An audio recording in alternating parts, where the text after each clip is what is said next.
All right, Kingdom family. Now, this one right here is absolutely ridiculous, okay? This is most ridiculous, all right? Which is the reason why I kept it for last. When we will continue on these conversations about thinking with for ourselves and with our own brain without being influenced by anyone, okay? But this one in particular is so crazy. And it's basically just saying, why are you worried about what people think about you, poo poo? Why are you worried about that? Why are you trying to do things because you worried about what other people think? All right. Now this is one that I beast at because I don't give no fucks what people think about Tia Nakeesh. I really don't. If you have something good to say about me, I appreciate that and thank you so much. But I don't live my life worried about what people think about me, all right?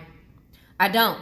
Because if you were actually living to please people, these people will kill you. They'll take you out.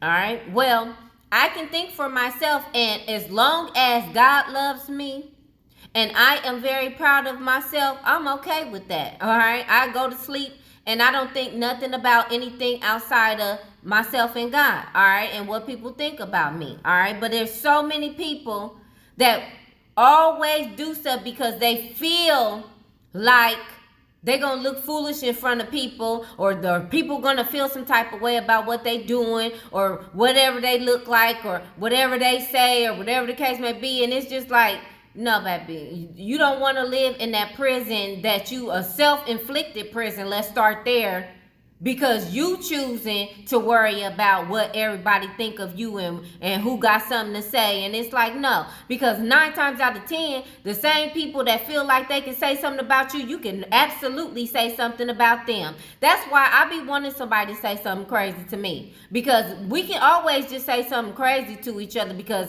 trust and believe, you are not 100% on point yourself. All right, so if you want to point out something wrong with the way I look, I can point out something about the way you look too. All right, and that's the way that it goes. And so that's why you never should worry about what somebody thinks about you. You just need to worry about what God thinks about you, and that's just period. God gave us Proverbs 29 and 25. Fear of man will prove to be a snare, but whoever trusts in the Lord will be kept safe. All right, and so that's why you always just worry about what God thinks about you. We all got something about us, okay, that is amazing, and we all got something about us that we can work on. But at the end of the day, you cannot decide on what that is for me, all right? I decide on what it is for myself, because